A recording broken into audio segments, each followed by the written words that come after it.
हैं कि महाभारत की लड़ाई विश्व की सबसे बड़ी लड़ाई थी। अर्जुन जब कर्ण जैसे महारथी और दुर्योधन जैसे महाबली की सेना को पराजित करने के बाद महाभारत का विजेता बन गया, तो उसे लगने लगा कि ये तो उसका निजी पराक्रम है, उसके बाणों में बल है, पुरुषार्थ है।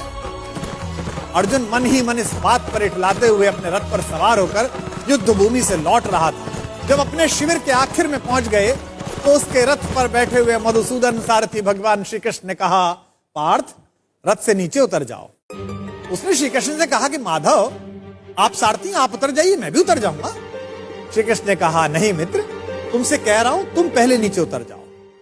जब यह विवाद थोड़ा बढ़ा तो अर्जुन के ठीक पीछे खड़े हुए धर्मराज युधिष्ठिर ने कहा, द्वारिकाधीश अगर कोई बात कह रहे हैं तो उसमें कोई संकेत है।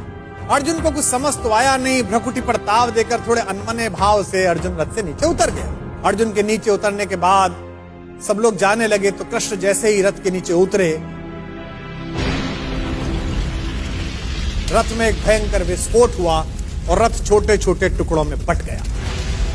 विजय का सिंहासन सामने देख रहा था जो अर्जुन, जिसके सिर पर विजय का ताज था, उस अर्जुन ने पलट कर देखा तो माधव मुस्कुरा रहे थे और रथ जल रहा था। अब उसे यह तो समझ में आ गया कि उसके सखा श्री कृष्ण ने उसे रथ से नीचे उतरने के लिए क्यों कहा, और उसे विस्फोट का कारण अब भी समझ में नहीं आया था। अब उसने विनम्र भाव से अहंकार का तिरोहन करते हुए माधव से पूछा कि माधव यह क्या लीला है। कृष्ण ने मुस्कुराते हुए उत्तर दिया कि पार्थ, युद्ध के इस दौरान इस रथ पर कई दिव्य शक्तियों का प्रयोग हुआ। तुम पर जिन घातक अस्त्रों का प्रयोग हुआ उसका बचा हुआ असर भी इस रथ पर था जिस पर हम सवार थे। लेकिन वे सारे अस्त्र शस्त्र और वे घातक शक्तियां केवल इस कारण से काम नहीं कर रही थी कि मैं वहां उपस्थित था। अगर आज मैं इस रथ से तुमसे पहले उतर जाता अर्जुन, तो इस युद्ध को जीतने के बाद भी तुम जीवित ना हो।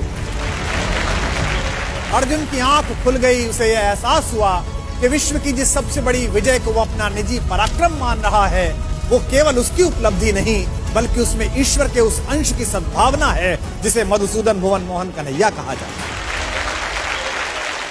ये कथा ये बताती है कि सिद्धियों के मद में खुद को इतना शक्तिशाली मत समझो कि जिन्होंने हमें सिद्धियां दी हैं उन्हीं को आप आंखें दिखाने लगो। याद रखिएगा, आपकी प्रत्येक सफलता के पीछे कृष्ण जैसे ऐसे असंख्य लोग हैं जिनकी चुपचाप और अदृश्य शुभकामनाओं के कारण आप इस विजय रथ पर सवार हुए। जब भी आपको यह लगने लगे कि आपने ये ऐतिहासिक उपलब्धि स्वयं की बुद्धि शक्ति के कारण पाली है, तो बस उन लोगों के बारे में सोचिए जिनके सहयोग के बिना आपकी यात्रा इतनी आसान न होती।